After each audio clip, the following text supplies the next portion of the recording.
Welcome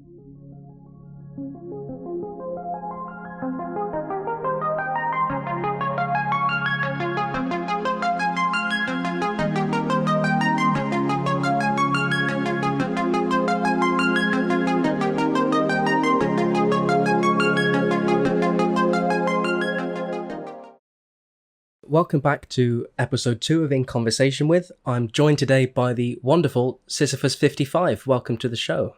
Thank you for having me. This is a very exciting experience. I've never done a podcast before. Thank you. Well, no worries. We're all about trying new things, I suppose. That's the whole point. So we're here tonight to talk about meaning and the good life and how we can escape the ravenous maw of nihilism. Okay. Wow. Okay. So we're setting up quite a big scope, but hopefully we'll manage to get some way into it at least. Yes. No, I mean, that's a lot. That's psychology, philosophy. I'm sure this is like, obviously existentialism is once again becoming like a very popular philosophy. Just in general, there's a lot of kind of pop psychology and philosophy books regarding how to deal with nihilism and existentialism. So a lot of ground to cover. It's definitely a very important question how we deal with nihilism, and I think it is something that does need to be dealt with. It's not something we should just accept. Mm-hmm. But we'll get onto that later on. I'd like to start, if you'll allow me, with a quick description of the experience machine. So the experience machine is a thought experiment put forward by Robert Nozick, originally as a response to utilitarianism. And it says that it asks you to imagine this machine where you could be plugged in and the machine would send you any sort of pleasure that you wanted. You know, you could be a rock star, you could be a celebrity, you could be whatever you wanted. And there would be no pain. You could just set up the machine however you like. And the question that Robert Nozick poses to the reader is, would you step inside the machine? And I start with this thought experiment because before we can talk about whether our lives have meaning, how we can ascribe meaning to our lives, I think it's important that we first come to terms on what the meaning of meaning is, so we don't get a bit lost along the way. Yes, definitely. So I'll pose that question to you. What do you think about the thought experiment? Would you step into the experience machine? Because I think this is very close to the whole idea, the whole concept that I instinctually dislike, which is ignorance is bliss, even though it's sometimes very hard for me to rationalize. I think that meaning is very much tied to truth. It's similar to the idea, and I forget where this is from, but that you could live your whole life, everyone, like with a loving wife, amazing kids, amazing coworkers, you could have a very fulfilling job, and then you could pass away, not knowing the entire time that your wife hates you, your kids hate you, your coworkers thought you were just the worst, you did a terrible job. It's that whole in retrospect, I don't think most people would want to live a life like that, but it's also very difficult to kind of justify why, because you wouldn't know the entire time. It's like we have this sort of it's almost like an irrational lust for truth, and I think that's very much tied, like we wouldn't consider that a meaningful life, or at least maybe I wouldn't, where you have this kind of ignorance is bliss going on. It's a lot like the experience machine. There's like, sure, you're experiencing everything, but I think we as a species value that sort of level of authenticity. Like we really crave it, and I don't think it's escapable. But so I for curiosity's sake, I would probably use the experience machine, but I don't think if it's like, would you live in there? Would you try to find a good life through the experience machine? I don't believe so. Yeah, I mean, that's one of the particularly powerful ideas about the experience machine, is that it states, at least for most people, I think, that meaning is different from happiness. It's not It's not the same thing. You can be, immeasurably happy, and yet your life still wouldn't be meaningful. And I think that's the position that Nozick is trying to push forward with the experience machine, is that, you could be incredibly happy. You can live all your wildest fantasies and receive all this pleasure all the time, and yet it still wouldn't be a meaningful life. It's not something that we would want for ourselves. Yes, well, and I think that you can expand this maybe like in a brief little detour to the political dimension. And I recently did a video on Huxley and Brave New World, and he had a very different idea from Orwell's totalitarian sort of, it would be very obvious sort of Big Brother propaganda that would corral people into being obedient to the government. Huxley thought that we would, that we would always be using these like this drug like Soma, where we'd always just be feeling happy. The government would promote like open sex, constant sort of keeping the population full of pleasure.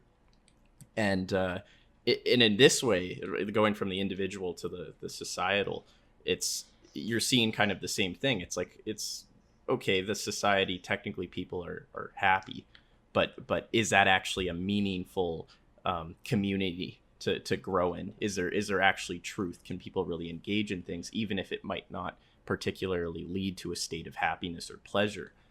There's something empty. And I think Huxley was kind of pointing to something in contemporary society now, where it's a lot easier for us to just kind of find little vessels of escapism instead of engaging in our environment, even if it's more uncomfortable. Yeah, that definitely resonates with me a lot. Particularly, it seems like nowadays in our modern culture, it's sort of defined by us being distracted from things all the time. It's all about escapism, whether it's books or films or social media or anything like that, or recreational drugs, something like Soma, or even the experience machine. It's an escape from trying to engage with the truth that's in front of us. And so I think both of those examples, that Huxley example demonstrates it brilliantly well, is that meaning is something completely different from happiness. You can be happy and live a meaningful life, I think. But if these thought experiments demonstrate anything, it's that they're not the same thing, and one is not dependent on the other. Yes, well, and maybe, and this is where I guess the more empirically, and these are psychology studies, you can mess with statistics, and there's representational issues and generalizational issues, but they have found that at least with states of happiness, some studies, they suggest that if you pursue meaningful goals, that as a byproduct, not all of the time, but you also generally have an elevated state of subjective well-being. Whereas groups that explicitly pursued the goal of achieving greater happiness generally did not see the same results, if not worse results. So there is, I think there's Roy Baumeister, who is a motivational psychologist, and he really looked into this. You can live a happy life, you can live a meaningful life, and his kind of idea was that together you kind of need this the pursuit of meaningful goals, which as a byproduct lead to states of happiness, because it is a state at the end of the day, whereas meaning is kind of a far more lifelong, enduring. I mean, we can get into what if it's a psychological state, or if it's like a life, like sort of like a lifelong feeling, but it's definitely more enduring than happiness, I'd argue. Yeah, I'm glad you brought that up. You pointed that out, sorry, because I think that happiness, it's like you said, it's a state of being, it's a state of mind, and I think happiness in itself is more of an end, whereas meaning is more of a means. I suppose that comes as part of the word. Yes. But we could say, for instance, you set a goal. All you really want in your life, let's say, is a yacht. You want to have a massive super yacht like Jordan Belfort in The Wolf of Wall Street, and that's your main goal in life. And you can work and work and work until you get it, and you'll be happy for a while, but once you've got it, there's nowhere further it can go. The only option then is to look for something else, something bigger. And I think the meaning aspect of it comes, like you said, from the pursuit, not from actually attaining these goals. Yeah. There's that's another in psychology. There's the progress principle, which is the idea that a lot of the happiness surrounding our goals is in the pursuit of the goals, and it ties nicely with the hedonic treadmill idea, where we sort of have a baseline level of happiness, and once you get a new yacht, it's nice. A lot of the happiness is going to be in maybe saving up for the yacht, researching yachts, and then there's like the novelty of it, having it for the first few weeks or maybe a month or so, but then you'll eventually sink back down, and it's and they don't think it's specifically like a baseline, but more so kind of a statistical, like there's a sort of distribution, and you can kind of fall along that throughout your life, but it's generally it always sinks back. So that's it's very important to realize that happiness isn't always a good thing to strive for in the long term, even though that's, I guess, a very popular goal. Yeah, I suppose that's a good point, because correct me if I'm wrong, I'm not that clued up on the psychology behind it per se, but is it right that we can view the hedonic treadmill sort of like it's got peaks and troughs? We're happy sometimes, we go back to our resting state of happiness, we're unhappy sometimes, and it's in a constant state of fluctuation. Whereas, I'd like to get your thoughts on this. If we could plot a similar graph for the meaning of our lives, do you reckon it's sort of proportional in that the more we work on the meaning, the more it increases? It doesn't kind of fluctuate so much. It's got a resting state, and the more we work on it, the more meaningful our lives will become over time. Yeah, no, that's very that would be very interesting. I mean, this goes into the whole how do you measure meaning, and even happiness is very subjective to measure in psychology, because they use subjective well-being, which is it's a kind of a formula where it's just general like daily happiness mixed with life satisfaction, positive affect with life satisfaction, and then you subtract negative affect. So even that, it's a little bit, because life satisfaction is in itself supposed to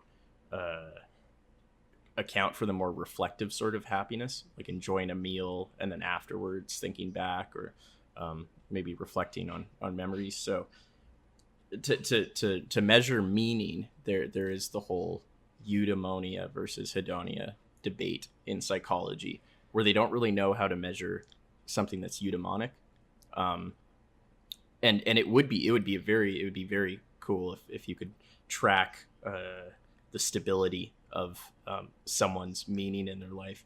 And I think just it's a measurement issue at the end of the day. It's we don't know how much it varies across cultures. I mean, at what we're talking about right now, what is the meaning of meaning? That's just difficult from a philosophical standpoint. How do you actually like make it measurable?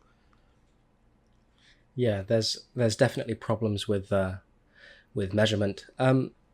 But you brought up something interesting there, and this is something I don't know that much about, was the distinction between eudaimonia and hedonia. So could you go into a little bit about describing what both of those are? Yeah, so and this will be mostly, I guess, from a psychological standpoint, because these are both ancient Greek terms. And they were used by Aristotle in the Nicomachean Ethics, I think, is where the idea of eudaimonia is most prominent. But it's hedonia is sort of, it's what we're talking about, the state of happiness or pleasure. It's basically feeling good in the broadest sense. You have your kind of Epicurean hedonia, which is still very much about pleasure. There were certain virtues that needed to be fulfilled. then you can have sort of this contemporary notion of like the hedon, the person that, you know, they go do drugs, they drink a lot, they're just in this endless pursuit of happiness. When you say someone's hedonistic, that's usually it's not always used in a very nice way. But in psychology, yeah, it's as I said, it's a specific formula that they use. And recently, positive psychology has kind of went through a bit of an issue with the fact that they're only measuring happiness, and what they want is a more balanced sort of model of what the good life could be. And they realize that the good life isn't just feeling good 100% of the time. It's how do people react to trauma? How do people react to difficulties in their life? So they feel that studying eudaimonia is equally fruitful, and they have very much extracted from the Nicomachean Ethics and the idea of being eudaimonic as excellence, as pursuing certain virtues, pursuing certain crafts, being a useful member of the community. And there is overlap between the two, but you can, and this is from the Baumeister study, you can be completely happy and not live a very meaningful life, and you could live a meaningful life but not a very happy one.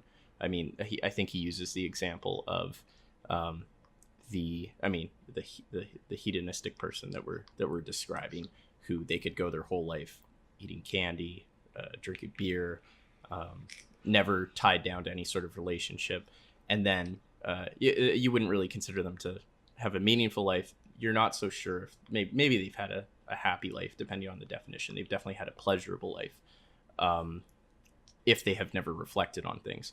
And then the meaningful, how you can have a meaningful life but not a happy life, is you can imagine someone in a concentration camp or a war refugee who has used some sort of stoic attitudinal adjustments to make the most of it and find fulfillment and purpose. You wouldn't necessarily describe them as living happily. They're not in happy circumstances by any terms, but they could still have the chance for meaning and purpose. And I think that's an interesting way to put it, because originally, before I read this article, I really thought that those you couldn't live those lives distinctly. I thought they were always kind of intermingled. Yeah, that's really quite interesting to me, that dichotomy exists in modern psychology just as much as it has through, since the ancient Greek times. But I think, our modern, like you were saying, our modern descriptions of the hedonist as someone who, they use drugs and they drink.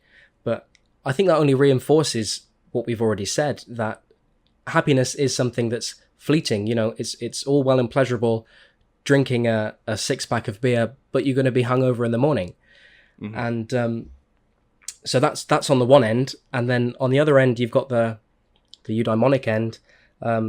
There's one definition of eudaimonia that I really like. It's one particular translation from the ancient Greek, is that it's human flourishing. Mm-hmm. Yes, I really like that description, as well as excellence. It's a higher goal, but like you said, and one of my recent videos I did on Viktor Frankl, he was living in the exact same conditions as you described. He was in a concentration camp. He did manage to find some sense of meaning and purpose in his life through his logotherapy, and defining sort of death gives life some sort of meaning, and that there's only sort of happiness through the suffering and things like that. But it's in the cross section of those two that we find a meaningful life, and one that we would want to live, one that's also pleasurable. Mm-hmm. Mm-hmm. I think, because like we were saying earlier, it's tempting to completely shun happiness from the equation.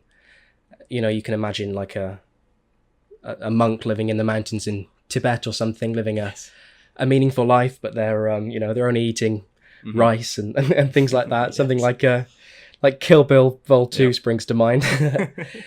But it's perhaps we do need that that element of happiness in there as well, because it is something that we do inherently strive for as human beings.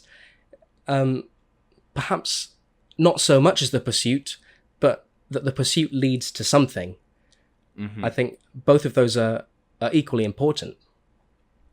Yeah, I mean, yeah, because I think that most people would not willingly, if you said Viktor Frankl lived a meaningful life in a concentration camp, and would you like to live such a life? I don't think most people would be attracted to that idea. But if you said that this person maybe lived a very free, irresponsible life, full of binge drinking and drugs, I would be inclined that more people would still choose the latter, because there's at least the possibility of pleasure and happiness. I mean,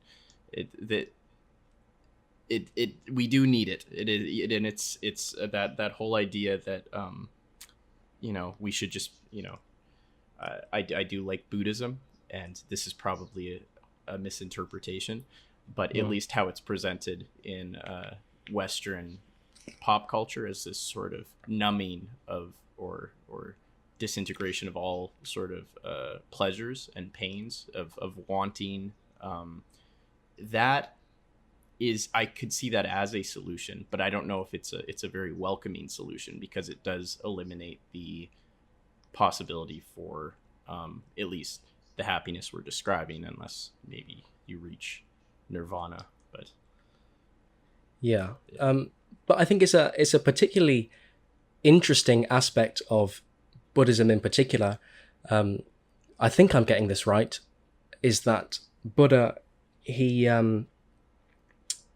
through his meditation, and he became a passive recipient of the world, and he saw his emotions, and he was just kind of watching them. He didn't get too eager about wanting the happy things, and then being afraid of the pain and suffering that will inevitably come along with such fleeting pleasures like binge drinking and taking drugs and everything else.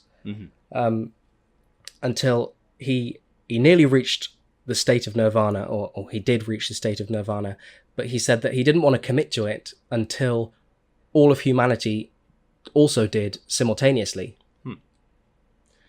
And I think that's quite a profound message, partly because the hedonistic way of life, it purports to all these quick pleasures, like sort of, fast food meaning, in a sense, I suppose.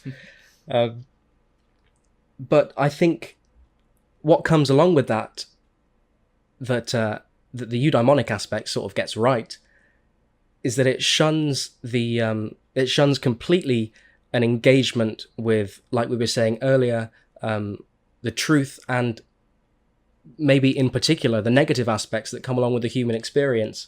Because obviously no one wants to experience negative things, pain and suffering. These are things that we generally try and avoid, as the hedonic principle in utilitarianism states.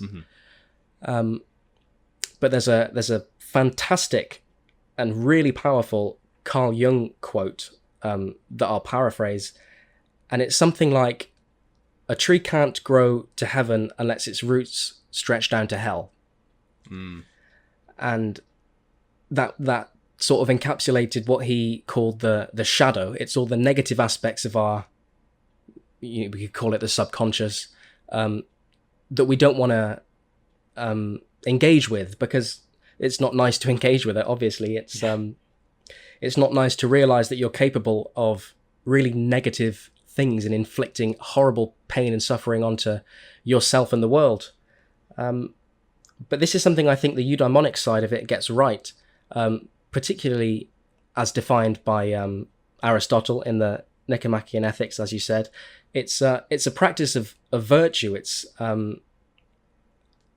honing particular skills that you want to embody, and that does involve, for me at least, in engaging with these negative aspects, because it's not sort of shunning the vices completely. It's being aware of the vices and striking that the golden mean.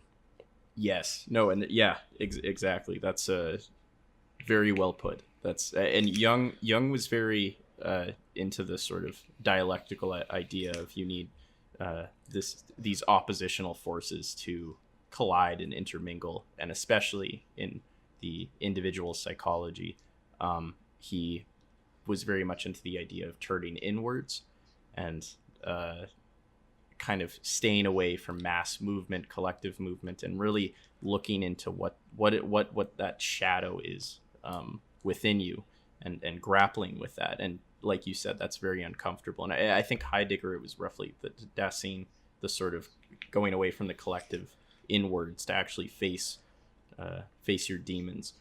That's we need, and I guess this also kind of leads into also Nietzsche and Buddhism, in that embrace, or at least recognition, of suffering as an essential component in living a life of purpose. Yeah, we definitely have to wrestle with the more uncomfortable parts of our psyche, I think. But I'll just throw a question towards you just to see what you think. Going on Jung's dialectical method, do you think it's just as important to engage with the unconscious aspects of ourself as it is to engage with other people and to open yourself up to being made vulnerable and having people point out your flaws and saying, like, hey, you're doing this wrong. You're wrong in all these ways. Because to me, I don't see how there's any other way of fixing things, because it's all well and good engaging with yourself, but obviously you being yourself, you're going to be biased towards yourself and to all the good parts of your life that you like about yourself. So I don't know, what do you think? Do you think it's just as important to go inwards as it is outwards? I think going back to the golden mean, I think in the sort of quest for self-discovery, you need to look as much inwards as outwards. It's very easy to be preoccupied in both. I think right now we're seeing a huge clash politically between groups that are very much into self-help and kind of always just focus on yourself and work on yourself, versus the people that are, we need to change the world, we need to fix things. I think that there definitely should be a healthy balance. And also, there's no way you could engage healthily with either without having a deep sense of knowledge of the other. And that is a bit of an ontological mess, because which comes first? But I think your entire life, it's this constant sort of flux of looking inwards and looking outwards. And this goes into the whole idea of the self, and the self isn't just your physical embodiment. It's the ground you stand on, it's the symbols and the language and the other entities that you interact with. And it's a little bit, it's probably a little essentialist to, I guess, divide just the self between internal and external, even though it makes sense for us cognitively. I think the more we sort of embrace this idea that our kind of conscious selfhood is as much found in as it is found out, I think the more healthy of a self you can develop. And because I don't think, maybe this is a little bit of a detour also, but the whole idea of ego death and transcending the self, I don't know if that's an entirely healthy goal to have long term. I think it's much better to have this sort of conscious ability to switch in and out, as you're saying, to like engage with the external world, engage with yourself. But I mean, just a guess. I don't. It's quite a question. That's a good point you raised, though, about ego death. It is a bit of a detour, but oh well. Yeah. I really enjoy reading trip reports people post online. Mm-hmm. Yeah. I always find them really, well, they're sometimes insightful, they're sometimes just random gibberish. Yep.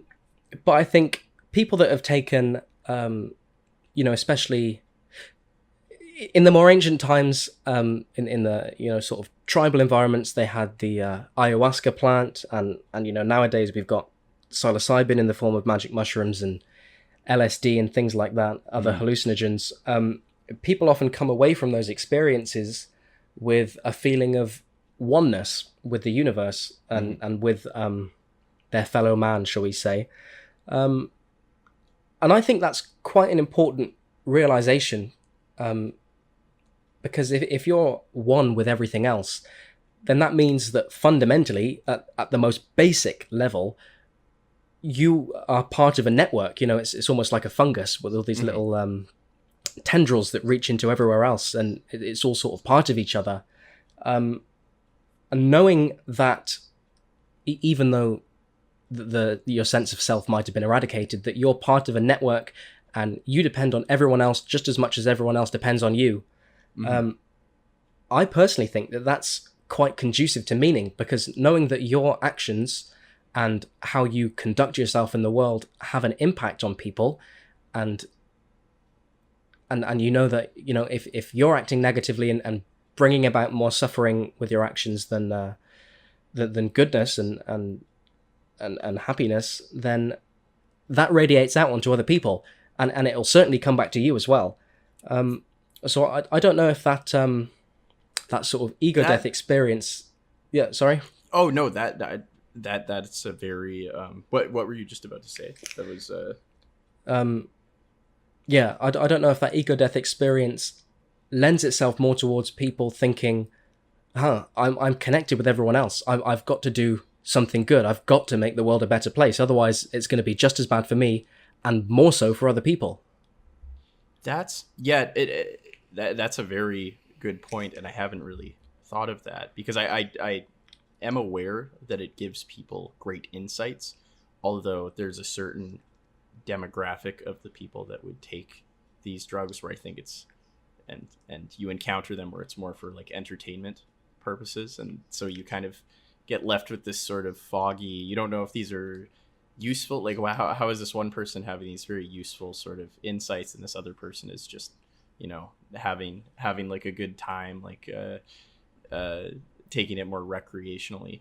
But I think if there was the way you could kind of think of this insight is the same way that if you think of Ponti's proprioception, where you're aware of your own embodiment, to suddenly, and it's a good mindfulness technique to suddenly be aware of, that you have like a leg, like a right leg, or you wiggle your toes and you're aware of it.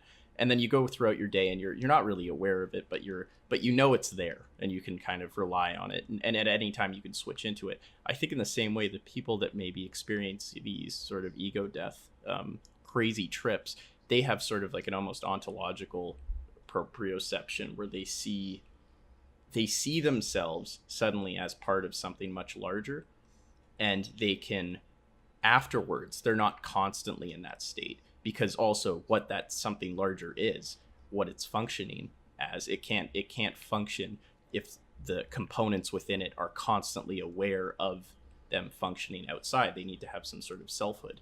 So I think that it's when they get out of that ego trip, they can kind of switch into that mindset every once in a while to remind themselves of, oh, this is, I am part of something larger, which is entirely conducive to purposefulness. That's gigantic.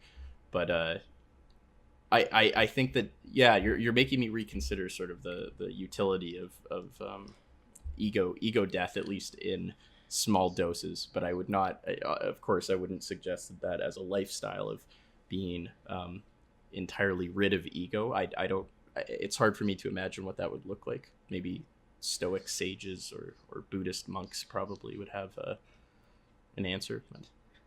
yeah, but this is why I think it's important that there's more and more research being done about the effects of these drugs.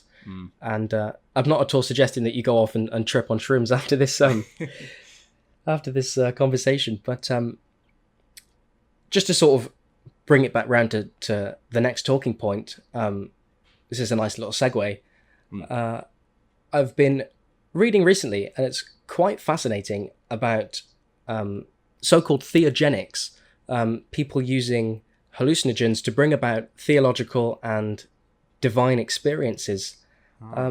Because it's not at all obvious to me that the human mind, our perception, is limited to our normal everyday experience. I don't doubt for a second that there are things that we couldn't possibly imagine that we can actually perceive. And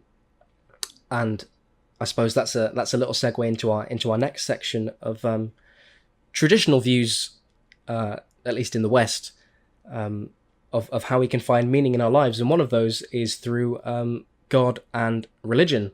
It's been massively influential. If you look at the Judeo-Christian aspect of things, that your life has meaning in as much as you align yourself with God's plan, and that sort of entails that we as creatures are designed for a purpose, and our lives can be purposeful if we realize what God intends for us. So what's your thoughts on the impact of religion upon how meaningful our lives can be? Well, I mean, just from what I remember in our classes, it's a pretty consistent finding that people that are religious and like sort of religious jobs, like being a priest, they're consistently the individuals within these positions are much happier and feel more fulfilled for a very consistent amount of time.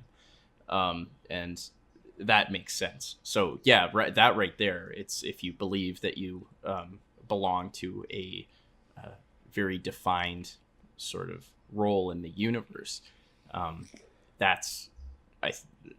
empirically it appears that it leads to more fulfillment and happiness. And that is interesting because it also goes back to the idea of meaning and truth. And I think for many, if you engage in the sort of beliefs that, there is a God, that when I die, there will be an afterlife, if that is truth for you, then that would lead to a certain amount of purpose. But if you are born into circumstances where you find along the way that you don't find these beliefs very genuine for yourself, that almost kind of puts you in a bit of a tough spot, because you have these like socially appropriate, well-organized organizations that are religions that you now cannot buy into for the sole fact that you just can't find something authentic within it. So and maybe that's why we're turning more towards, like you're saying, the theogenic, or like we're like that sort of neo-shamanistic movement where it's the use of psychedelics to engage in some kind of mystical transcendent experience. There's these alternative paths that people are finding, because perhaps the truth that is found in religion has been sort of deteriorating, probably, I mean, since atheism, probably ever since there was skepticism about God, but especially nowadays, because people are increasingly agnostic or atheist. Yeah, and I do think it speaks volumes that there is and there has been a persistence in the need for something transcendent, something spiritual. Mm-hmm. I think that humans are essentially spiritual creatures, whether that's because evolutionarily we evolved that way, or some other reason. And yes, there is the tendency in modern times to perhaps be more agnostic or atheist. And yet you still see these people seeking transcendent experiences in other things. Mm-hmm. But I don't think that it's too wise to just write off religion as something that's sort of archaic and old, and we've grown past that now as a society. I think there's a lot to be said about the psychological significance of the stories held in these these religious books as well, Mm-hmm. because you see it again and again, especially in Genesis, especially in the Old Testament, because the Old Testament's really harsh. You know, it's not a God that we nowadays would see as a good God, perhaps all the time. You know, he's got no problem with sending a massive flood to kill off everything on the planet. But I think the psychological message in there, and to relate it back to Carl Jung and his archetypes, you know, there's a reason that these stories have persisted so long, and we see them in different forms in all sorts of media, even up to today. You know, even like Marvel films are representations of these archetypal structures. The reason that they've persisted so long without time is because there is some element of truth in there. There is some element of humanity. And I think they're just as applicable today. I mean, take the story of Noah, for instance. The world is filled with violence and corruption and, for all intents and purposes, nihilism, we can say. And we'll go on to discuss nihilism a bit later on. And then you get the character of Noah. And you can view it in its religious connotations, but not necessarily. Noah's someone who's got his act together. He knows what's what. And importantly, he lives in honesty and truth. He lives according to his own truth and the truth that he knows to be certain about the world. And he brings about goodness where he goes. And he's safe because of that. And I think the message there is, you know, look, you can't mess around. You can't live your life nihilistically and because you're part of a network, and you'll bring about all this suffering, and you'll bring about the ruin of everyone through your own degeneration, let's say. And the antidote for this, whether you're looking at through the theological lens or through the psychological lens, is that you have to engage with the truth that's there before you in the world. And if you do that, and you come out of it, and you realize that the meaningfulness and the contingent happiness along with that comes from bringing about good in the world, shall we say, and you can be saved through that. And I think that speaks volumes myself. Yeah, no, that's I mean, it speaks volumes for many. It's Well, yeah. Religion is it's extremely impactful, obviously, on the individual and collective psychology, and I almost think just that how you recounted the Old Testament, it sounds a little bit like sort of Camus' absurdism, that sort of, its life is very uncertain, there's a lot of suffering, and it's on you. You have to really kind of engage in the world in the correct and most genuine way by acknowledging this and nonetheless pushing forth. You need to be kind of the good that you would like to see in the world. And I guess in that sense, this is personal. It's why I sort of diverge from religions is I very much resonate with the idea of, and this was Nietzsche and Camus, that sort of that hope for the eternal, or hope for salvation, is it can sometimes degrade the message, because there's the behaving good in order to do something. And both of them, and especially Camus when he was younger, they were very much into the idea of salvation is on earth. It's here. You act good because this is where the good is. And I think that that maybe early on we needed this sort of, and I mean we still do, actually, not early on, but I think that those messages work, but there does need to be some sort of transcendent spiritual justification for why. Still, it's very hard for us to sort of go, okay, I'm acting good, I'm being good, but inevitably I'm going to die, and that's very hard for a lot of people to accept, and that's completely justified. This is probably, if you look at Becker's analysis of religion, why it's so impactful. We're organisms that can bring about the notion of our own death at any time, which contradicts our very existence. in a sense. So to act morally is very, very difficult under those circumstances, because why can't you just do anything? Why can't you just act chaotically if the universe itself is chaotic and your whole being is chaotic? So, and Becker's sort of analysis of religion is I don't think that harsh. I think it's just a very good anthropological account of why we set up these organizations that gave us both spiritual meaning and also allowed us to live in social environments in a protagonistic, in a symbiotic way. Yeah, and this is why I really reject people that say, "Oh, religion's archaic and primitive, and we've grown beyond that." And I really don't think that's the case. I mean, even through to today, you mentioned Camus and his absurdism.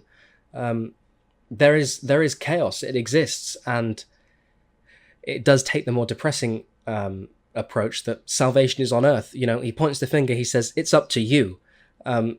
There is no salvation for you after you die. That there's no afterlife.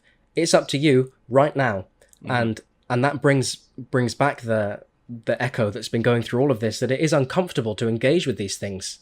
But this is why I think particularly the Genesis stories are so archetypal. And to bring that back to the hallucinogenics we were talking about, go down that rabbit hole again. Yep. I think that the reason people are nowadays seeking, I wouldn't say more seeking, because there's still plenty of religious people, and it's not showing signs of dying. Maybe it's on a decline. It's not going to die anytime soon. No. I don't think humanity is ever going to stop being religious in some capacity.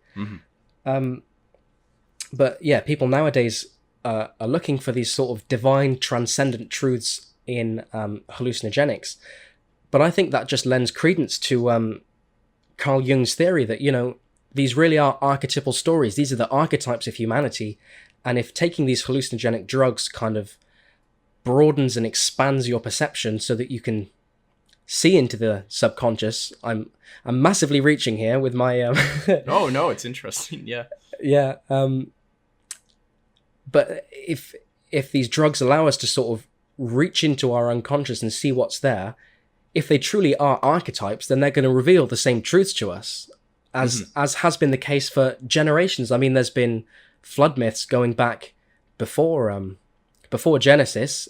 Even in the story of Gilgamesh and the Mesopotamian people, there was a flood myth, and it is that instantiation of chaos. You know, water is symbolically linked, historically linked to chaos, and chaos does bubble up. And if you're not acting in the proper manner, whether that's in the manner prescribed by religion or prescribed by man, our moral laws here on earth, our legal laws, you're going to be washed away in the flood. I don't think there's any debate that that's not true, that there's not truth in that. Yeah, no, that's I mean, to go back to the archetypal unlocking, the I guess it would be the collective unconscious through hallucinogens. There is and I think this is a good sort of maybe a bit of a representation of this conversation. There was, I guess, Maslow, who was, I don't know if he was, I think he was religious, but he tried to not be. He was still a scientist. He was still very but you could tell through his work he had a very sort of I don't know exactly. I think Christian, but I don't. I might be wrong. But he was walking one day with Timothy Leary, who was mad into psychedelics and told kids to drop out, and he was but they would hang out. And I guess this is more of like an anecdotal story. I don't know how much truth there is to it, but Maslow was very into the idea of self-actualization, of living the good life, and this was around the time when psychedelia was becoming very prominent in pop culture. I think Life published like this article on magic mushrooms, and they were walking one day, and Timothy Leary asked him, "Have you ever taken like psychedelics?" And Maslow goes, no. And he asks him why, and he says that he wouldn't take an elevator to Mount Everest. And and no, I think there's a twofold sort of interpretation of this. In one sense, it's that, you know, there is a sort of fun sort of hero's journey, if you were to take a more religious, long-term path to enlightenment or living the good life or understanding yourself or individuation. And I think that's what he means. In the same way, it would feel cheap to go up to Mount Everest. There's a certain authenticity to actually going through the suffering, and it's almost like hallucinogens is like a quick little shortcut into what you're seeing, what you'd like to see. But also, I think that you can take it as the fact that literally, if you took an elevator to Mount Everest, that the acclimatization would kill you. Like, you wouldn't be able to survive up there quick enough. And I think that's also what he was kind of getting at, was you do need a certain level of self-understanding in order to engage in these things, if they are bringing about, like what you're saying, these sort of like unconscious archetypes, these very ancient, very powerful symbols and icons that could very much shake the very idea of your selfhood. And then I guess at the end, where they were walking for a while, and Maslow asked, he was tired. He said, "Oh, do you want to take a cab back?" And I guess Timothy Leary goes, "Oh, now you want to take a shortcut." But no, it's that's always, because I've never done them. It's and I always kind of have that if I had a justification for it, I think it would be you wouldn't take an elevator up to Mount Everest. But I don't know. That is a fantastic story. That's a really cool story. There was a, I think it might have been from the last podcast I did, or it might have been a comment or something. I read it somewhere, and it said, always be careful of wisdom that you didn't earn. Mm-hmm. And I think that's particularly applicable to this. Mm-hmm. But just to relate it back to something you were saying earlier, you were saying about how these things are sort of revealed to you under the influence of these hallucinogenic drugs, and then it sort of goes back to a normal state where you're not really instantiating it in the world. Mm-hmm. I think that's somewhat akin, we could say, to divine revelations to the prophet, shall we say.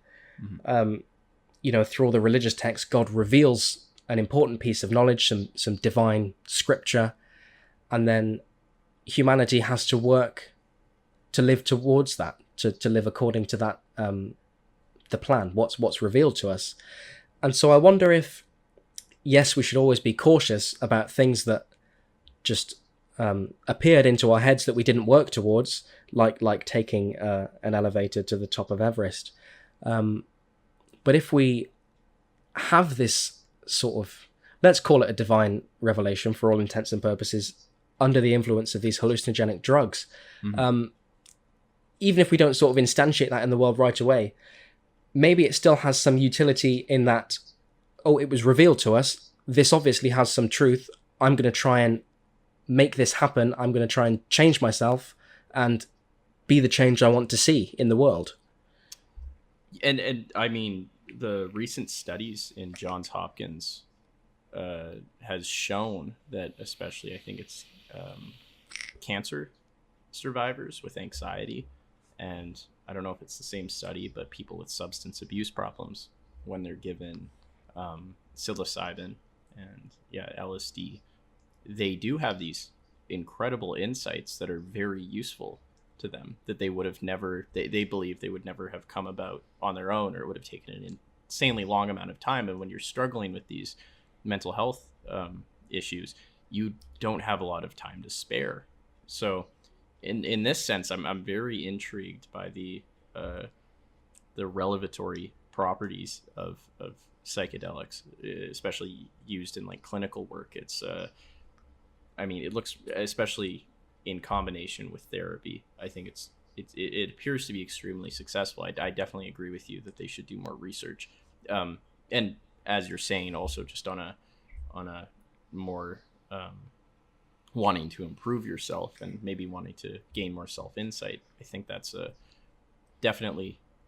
there's definitely merit to it. I don't think Maslow is entirely correct. And I think this story, and I heard it was from a positive psychologist on some podcast, but he said that he thinks that if Maslow was around today, he would probably more likely endorse psychedelics because there's more scientific research. Yeah. Well, I think that brings that God section to a close quite nicely. And the other traditional view of meaning that I wanted to discuss was the soul, sort of related, but I mean more of in an Aristotelian sense of the soul. Mm-hmm. Your life is meaningful if your soul is healthy and balanced. Mm-hmm. And I suppose if you wanted to go into a bit of what Aristotle was saying in the Nicomachean Ethics about living virtuously and how that impacts your soul. Yeah, he was very into the idea of this sort of homeostatic golden mean. I think specifically his theory of the human soul, it was you had a rational or like active component, you had a more sensory passive component, and then you had a nutritive part. And I think it was similar to Plato's notion of the soul. You have a sort of truth-seeking part, you have a more kind of passionate part, and then you have a part that's more kind of animalistic. And yeah, most of them believed in some sort of balance. I think the Stoics as well. He gave a very comprehensive list of specifically which virtues should you should live virtuously, he said, and you should usually have certain vocations, or one vocation or passion that you are excellent at, and you strive for that. But he also, he gave a very long list of things that you should do moderately. You should be courageous. You shouldn't be like too ballsy, but you also shouldn't be really shy. It all very much involved moderation. I think also, I was just thinking about this, but Ben Franklin, it's well known that he kept like a daily or a weekly virtues list, and he'd always try to sort of find some sort of moderate balance in all of the virtues, not to eat too much, not to sleep around too much, not to talk too much. So it was to and I think we touched on this before, but there is this sort of notion of homeostasis or balance that is maybe not the good life, but it does seem to be a step towards it. I think also Frankl, he talks about the fact that it's not actually homeostasis, that this he would go against that. He had that sort of the neodynamics, and it's the idea that we do need some sort of tension to strive towards. So I think in this sense, Aristotle is correct, because he knows that all of these goals of moderation and the golden mean and finding excellence, they all can't really be achieved perfectly. So there's always this tension, but it's almost like humans need the sort of striving towards balance, even if it's kind of never going to actually be achieved. Yeah, it's I always find it quite fascinating. Just to go back to Plato, and obviously Aristotle kind of got his idea of the soul and adapted it from Plato's idea of the soul, and it's always divided into three parts. It's the tripartite soul, and I think I'm going to get this wrong, but like you said, the three parts are defined as kind of the intelligent part, the passion part, and the animalistic part. Mm-hmm. And I think Plato characterizes those by using the metaphors of a man, a lion, and a many-headed beast. Yes. Yeah. I think that's right. Mm-hmm. And his view that I think he put forward in the Republic was to have a healthy soul is to have the lion and the many-headed beast ruled by the man, and the man, the intelligent part of your soul, is something that should strive towards truth. And Plato meant that very literally with his ideas of the forms, these objective, perfect realm that exists above us, that we should be striving towards perfection. Mm-hmm. And Aristotle, he takes that idea of the soul, and Aristotle's view it's a bit different to Plato's from my understanding. It's more of like a blueprint of you as a person, and it differs in as much as Aristotle rejects Plato's ideas of the forms. There's that classic image of the school of Athens, Yeah. and Plato's pointing up to the sky, and Aristotle's saying, no, it's down here. It's in you. Mm-hmm. And I don't know, there's a lot of parallels there between, many Eastern traditions, existentialist traditions, that we should be ruled by a pursuit for truth. That it seems like it's been echoed throughout so many different traditions and philosophies of life and things like that through the ages, that I don't really think we can reject that in any sense. I would be of the opinion, and this is more of a Kantian sort of embrace of his noumenal ideas, that it's part of our cognitions, is that we just crave truth, and that can probably be expanded to the will to meaning, that we crave meaning, because part of the biggest questions that we would want the answer to, we would want some truth of, is why we're here, what we're supposed to do. And I genuinely think that we can't shake this. And then of course that then leads, we want to pursue truth, and then it leads to the realization that the truth is a bummer. So it's and we want to be happy.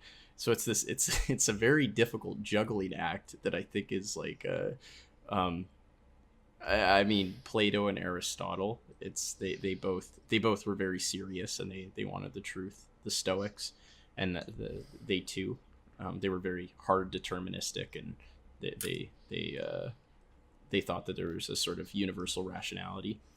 And then you go to Epicureanism, where it was a lot more kind of, and it sort of reflects what Camus says at the beginning. And I guess it's a good distinction to make when we're talking about meaning in life, is that, there is all of these metaphysical questions that revolve around the truth. And these are sort of more out there truths that we can't really know for certain. And we don't know if it might just lead to more suffering trying to figure this out.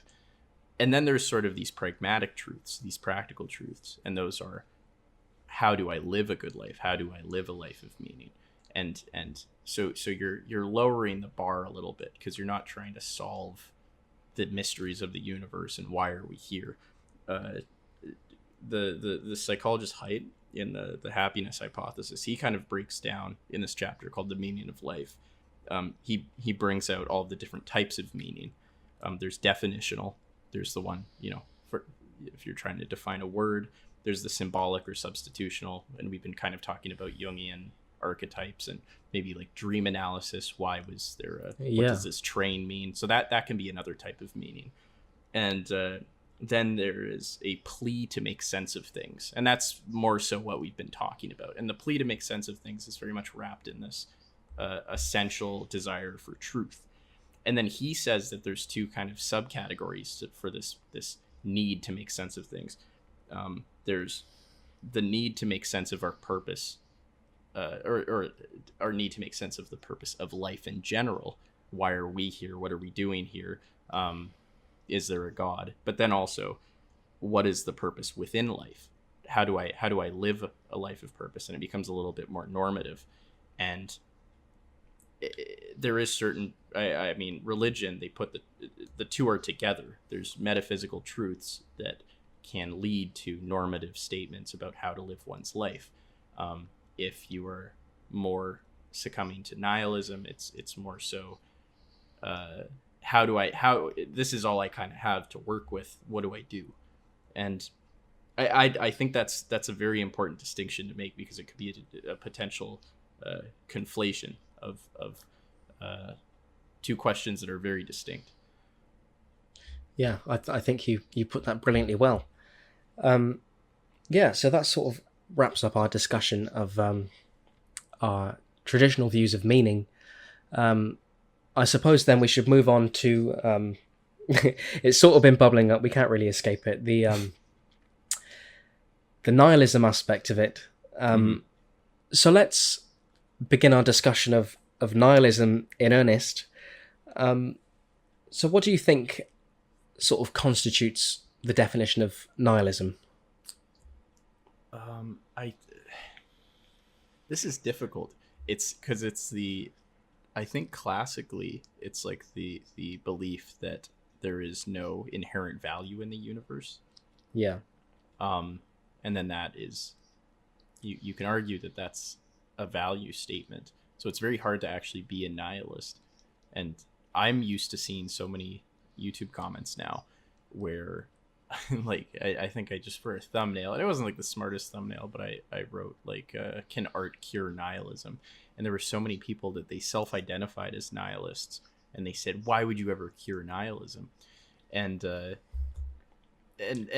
kind of meant it as in more of the individual sense of how to cure one's own sort of existential vacuum, not nihilism as in like objectively give value to the universe. But I always find that a little bit difficult, how people can actually, I don't know if you've ran into this, people that declare themselves as nihilists, or I mean they also say Nietzsche was a nihilist or something like that.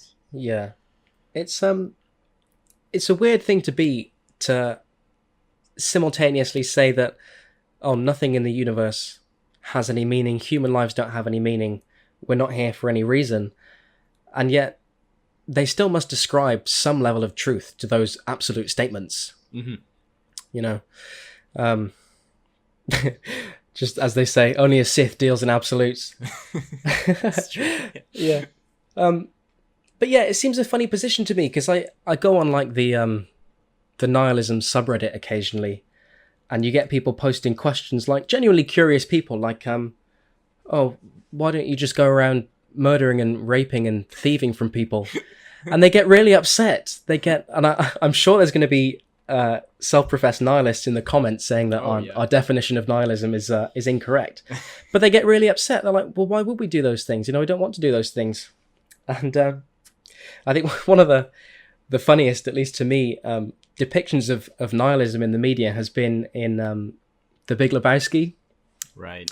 Yep. Where you've got those three nihilists, and they say, we don't believe in anything, and yet all they want is Lebowski's money. Yep. And they're really upset when they don't get it as well. Yeah. It's it seems like an oddly contradictory stance to hold. And I don't know. I would think that the closest a person could actually be to being like a self-professed nihilist is someone that is just majorly depressed, because just someone just lying in bed. I don't think it's any sort of dramatic act of there's no motivation. I think that you would have no inclination to do anything, and you wouldn't also have an inclination not to do anything either, which is a little bit confusing. There would be no sort of rhyme or reason, and I don't think biologically that it's actually people are capable of being nihilist in the academic definition. No, I think you're right in that. And I mean, you talk about a depressed person. I think, yeah, that is the closest sort of mental representation we can have of nihilism. It's the thought that, you know, I'm not here for any reason. I am fundamentally useless. I've got no purpose. And it's easy to sort of spiral off from that. I mean, I dare not talk about postmodernism much because I don't understand it. But I don't know, you might know a bit more about this than me. Does nihilism sort of tend towards or stem from a postmodern way of thinking where there's a sort of infinite number of ways to read into the world, none of which have any importance over another. We shouldn't favor one over the other, so it's all sort of rendered meaningless. It's I mean, postmodernism in itself is impossible, I think, to define, and most people will use Lyotard's definition of postmodernism is an incredulity towards meta-narratives, which is it is against the idea of imagined collective fictions. So I don't think in that sense it necessarily restricts the possibility of living a life without value judgments. It's I mean, even the existence of postmodernism, I think there is a certain project. Even though, especially when you read Foucault, there's very little normative statements being made.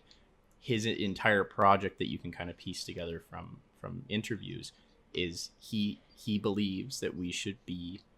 Firstly, he believes that power isn't inherently bad or good, but it is a thing that we cannot escape from, and it is important to educate people on how power can be abused, and that there is certain power that is better than others. And he only got to this at the very end of his career, where he began talking about ethics. And Deleuze was somewhat similar, where they talk about ethics over morality, and they leave that really open. And I almost feel like this is where you can the vacuum left there, you can bring in maybe Buddhist or Stoic philosophy, where it's really day to day, in the moment, what is the right thing to do. They're really against sort of any sort of overarching comprehensive ideology or principles, against dogma. So I think that if you are attached to certain meta narratives, and we all are, whether you are you want to go to university, you're religious, you're Marxist, you're capitalist, whatever you are, whatever ist you are buying into a certain meta narrative. So it is a very disturbing philosophy to read. And I think that there's even Derrida wrote a book on friendship, and it's the most depressing thing ever, because it's like how friendship is just this entire construction, and this thing that most people would value as being quite nice. They're not nice. They're not very nice books to read. I wouldn't consider them nihilistic. I think that they're still a project, even though it's subtle. Yeah, I think there's a lot of utility in what you're saying. I think it's really difficult to be an academic nihilist, much in the same way as it's really hard to be an academic kind of global skeptic, where you doubt, the external world doesn't exist. I don't exist. My hands don't exist. Nothing exists. It's just my mind living in this solipsistic world of my own invention. Mm-hmm. And I think the closest person that's ever come to that, incidentally, was Pyrrhus, I think his name was, in ancient Greece. And there's all sorts of these stories about his friends having to pull him from out of the front of moving cars and things, because he just, they might not be there. It's difficult to live in the world and consciously still. Well, yeah. I was taking a political theory course, and I had a conversation with the professor, and he sent me a paper that he wrote in grad school, and it was on anti-essentialism, and it was very interesting, because a lot of it was kind of applying Foucault's sort of idea that there is no such thing as a human nature, and if anything, that's been oppressive. And I mean, that sounds crazy, because when you think of like humanism, that's sort of usually seen as like a very optimistic project. But eugenics and the Nazis did also use human nature as a way to obscure who is and who isn't human. And so I think Foucault's whole point was sort of that anytime we start setting boundaries or definitions, it's very easy to open that up to abuse. And so this professor in this paper, he applied anti-essentialism to what we're learning about in biology, which is that strict divide between culture and biology, nature and nurture, is very, very blurred to the point where it's almost arbitrary to make these distinctions. It looks like, from an evolutionary perspective, culture affects our biology, our genetics, and vice versa. And it's kind of becoming less and less useful to look at it in that sense. And I thought this is good as I was reading this. This is really interesting. And then it got to the end, and because it was a political theory course, this is the reason why he gave it to me, is that he found that anti-essentialism should lead to a pluralistic liberal democracy. And I asked him about this, and I was confused because there wasn't really any sort of there wasn't really any sort of glue that stuck them together. There wasn't sort of, how do you get a normative sort of political statement out of the idea that there's no essential human nature? There's no, and that did kind of start feeling a little bit nihilistic. And he said, well, you have to choose some sort of political or some sort of social community or social structure. And I thought, well, you don't really have to if you're anti-essentialist. So I definitely see what you mean by the difficulties in being an academic nihilist or even academic postmodernist or deconstructionist. Is you really restrict yourself normatively, because I think our meta narratives might just be another fundamental component to how we see the world and how we base our behaviors and actions. Yeah, I mean, that's a good point, that you do have to choose something. You can't sort of reject everything. Mm-hmm. So I'm going to bring nihilism down to the personal level. I'm going to give it some credit, because the way I look at it, and it's a bit of a false dichotomy, but I'll run with it for now for the sake of argument. On the one hand, you've got your nihilism. Nothing matters. You can do whatever you want that brings yourself pleasure. That's the only sort of linchpin that you've got. And anything you do is going to be aligned with that goal of giving yourself more pleasure. Mm-hmm. On the other hand, you've got, well, everything you do is meaningful. Everything you do is going to ripple out onto other people, and you're going to have an impact in the world, whether you like it or not. Mm-hmm. And it's like, well, I mean, what's the reasonable choice? What's the easy choice? Well, you're going to go for nihilism, aren't you?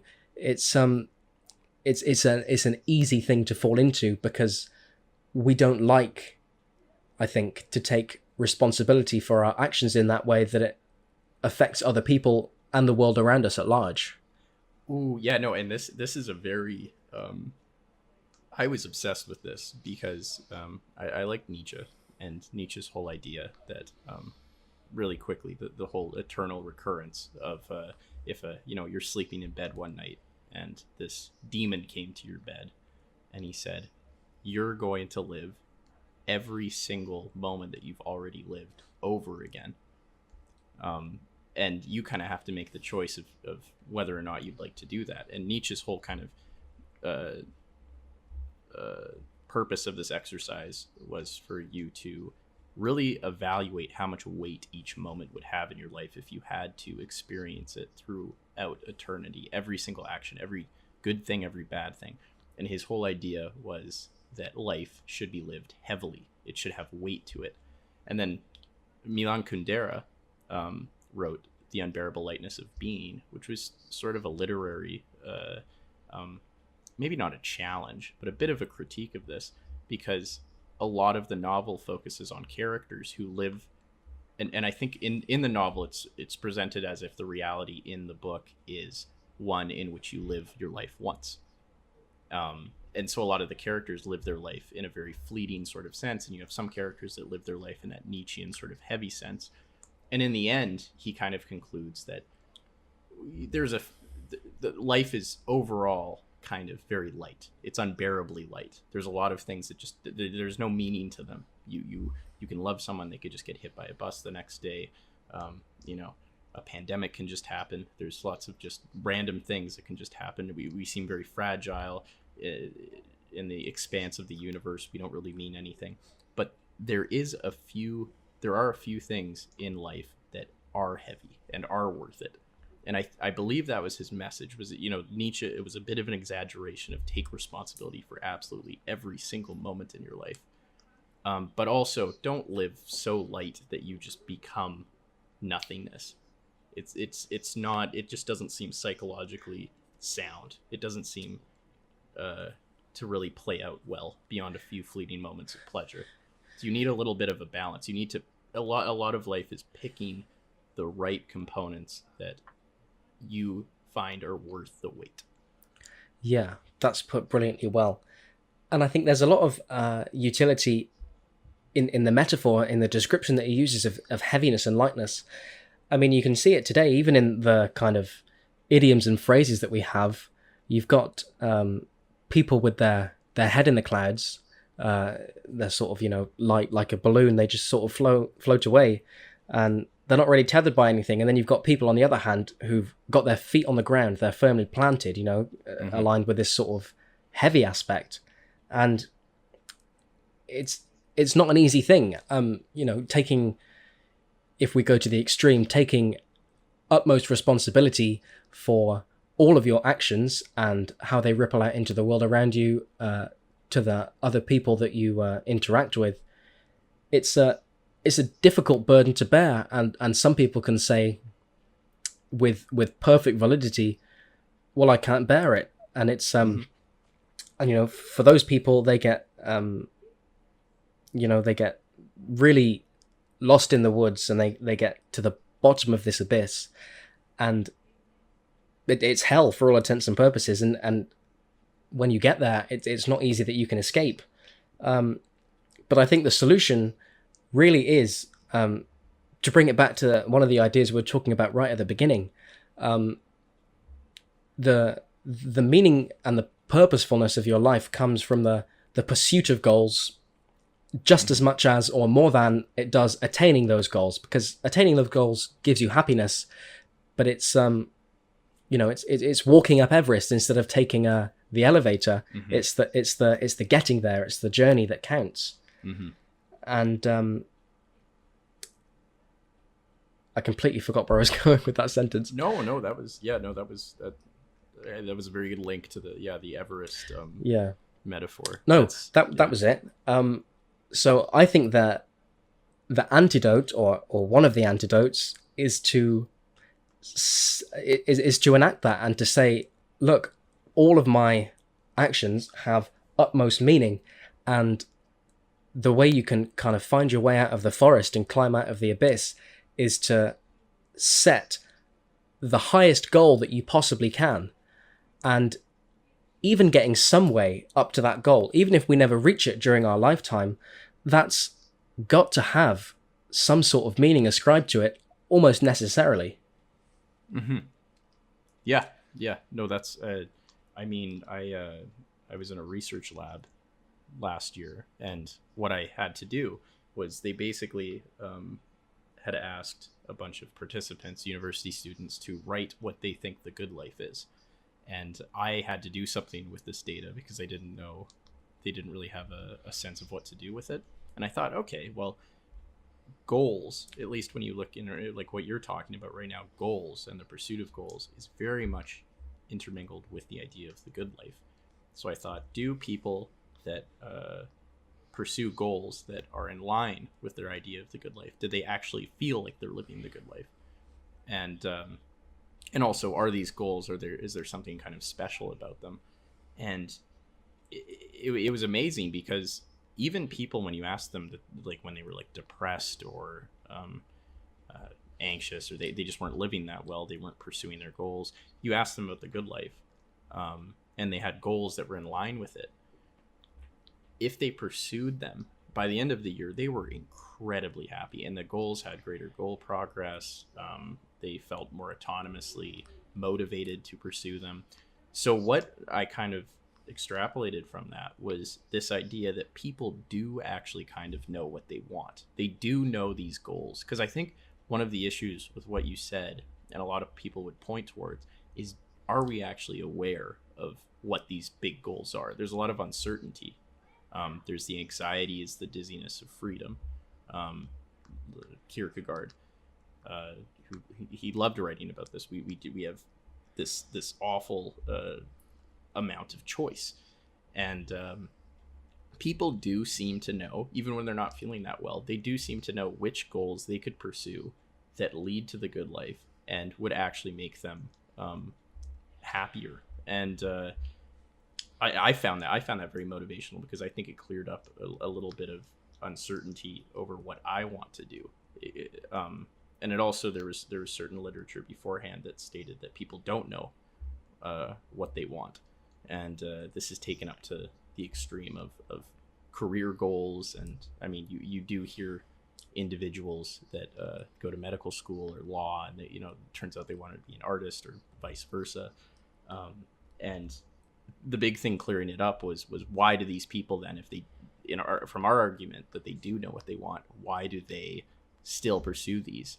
And it's really, it was a little bit more complicated. It came kind of we're more conscious. There's different levels of consciousness, which is maybe a bit going a little bit off track. But there is a reason why people are sometimes not totally equipped to pursue the goals that they know would actually be good for them.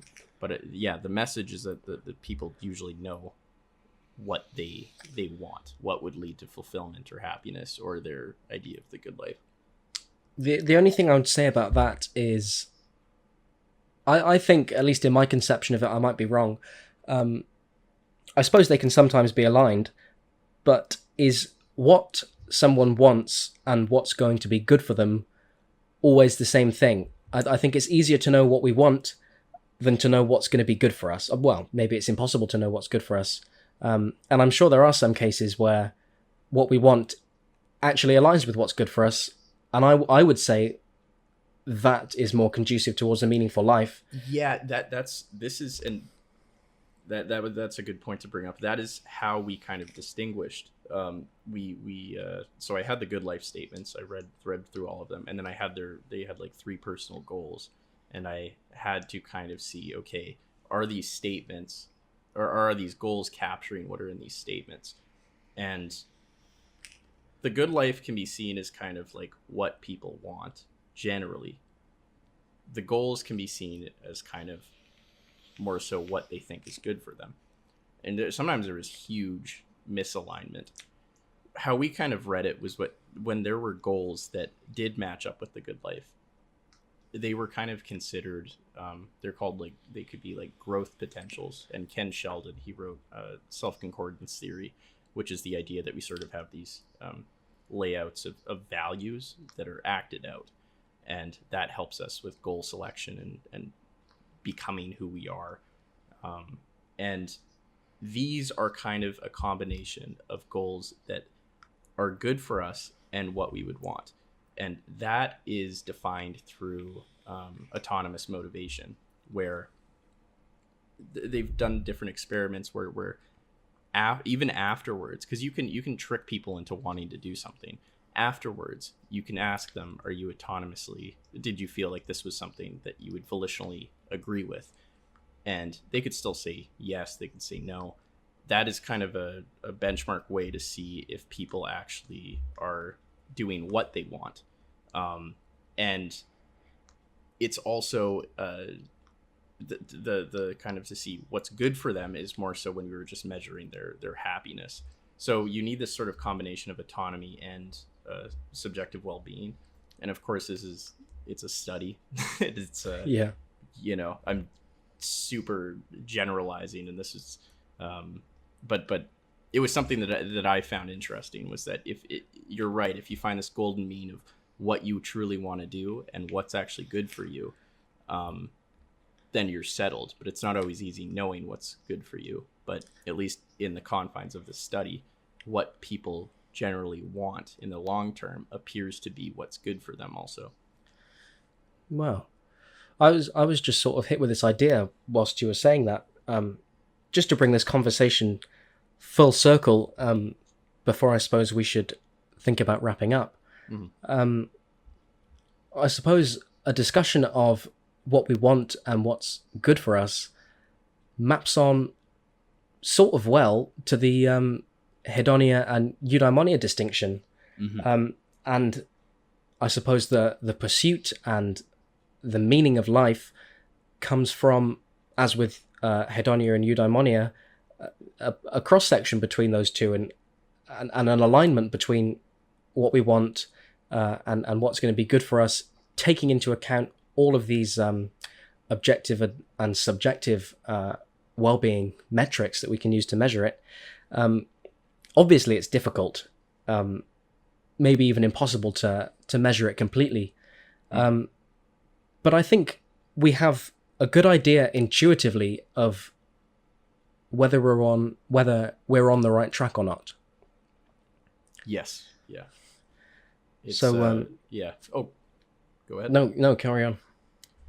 It's definitely difficult, but then again, everyone would be living the good life if they knew exactly not only what they wanted, but how to pursue it. They had the confidence to pursue it.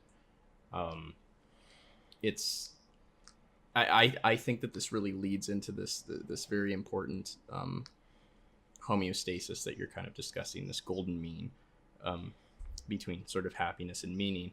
The sort of, and it's becoming more and more popular again, Csikszentmihalyi's flow state, flow psychology, where it's your sort of vital active engagement in certain pursuits that both in the moment give you lots of happiness, but also long-term reflectively give you a lot of purpose and meaning and fulfillment.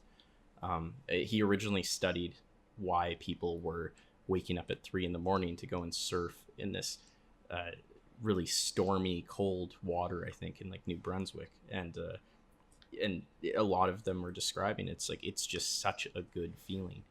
I just feel happy. I feel purpose. I feel, and I think that it's this sort of finding that flow that where you can find some sort of activity, and it can be in conversation. It can be playing with your kids. It could be working at a certain job. He argues it can be found anywhere, but I think that is a very good sort of basis in which to find some sort of meaning that also has the best guarantee for happiness, is the pursuit of fulfilling goals that are intrinsically rewarding.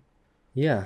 Well, I think that's a wonderful point to close on. I'll just throw one more question out to you before we end this episode of the podcast.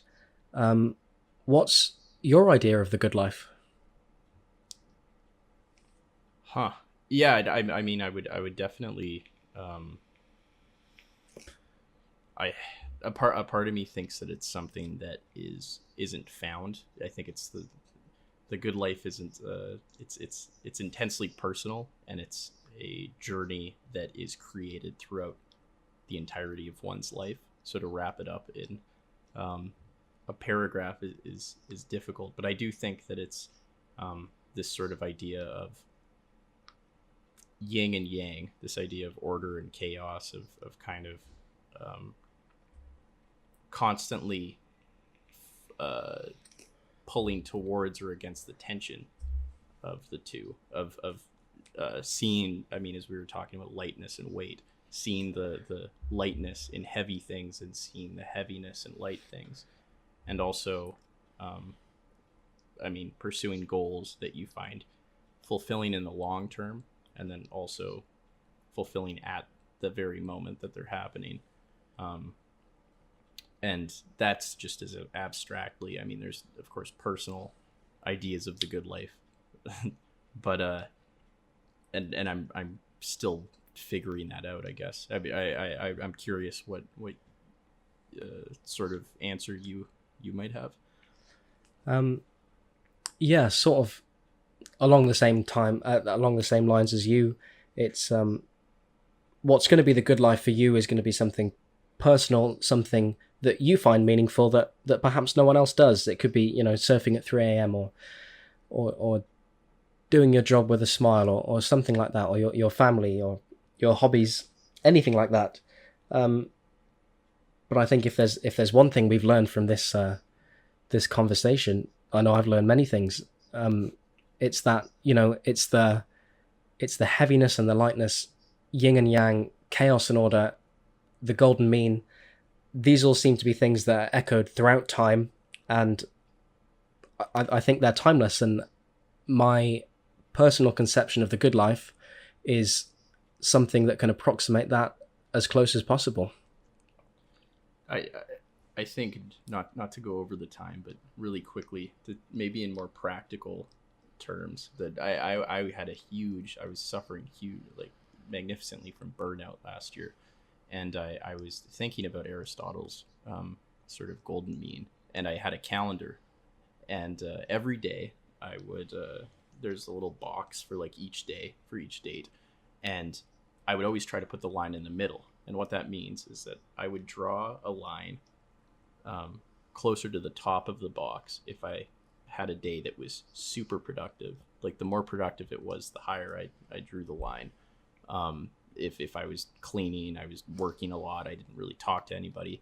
And then if I had a day where I woke up hungover, I ate a lot of junk food, then I'd draw the line on the bottom. And every day for a month, my only goal was just having each day have the line in the middle as close as possible. And that means literally just doing the right amount of things, having just as much fun as much as work. And it helped me a lot. And I think that we usually look, what's the idea of the good life? We look towards these huge, profound statements, but I think they are found in this sort of day-to-day practical assessment of balance, of and not balance as we were saying, the Buddhist sort of being completely closed off, or the Stoic sort of just internally in control with no passion, no pain, but more so to always be reassessing that tension and where it's going. I think it's also just good for burnout. But well, I think that's an absolutely fantastic point to end this conversation on. Thank you ever so much for coming on. Yeah, thanks for having me. That was an no awesome worries. conversation. I really enjoyed it. I learned a lot as well. Same. Yeah, no, thank you. Yeah. Thank you very much.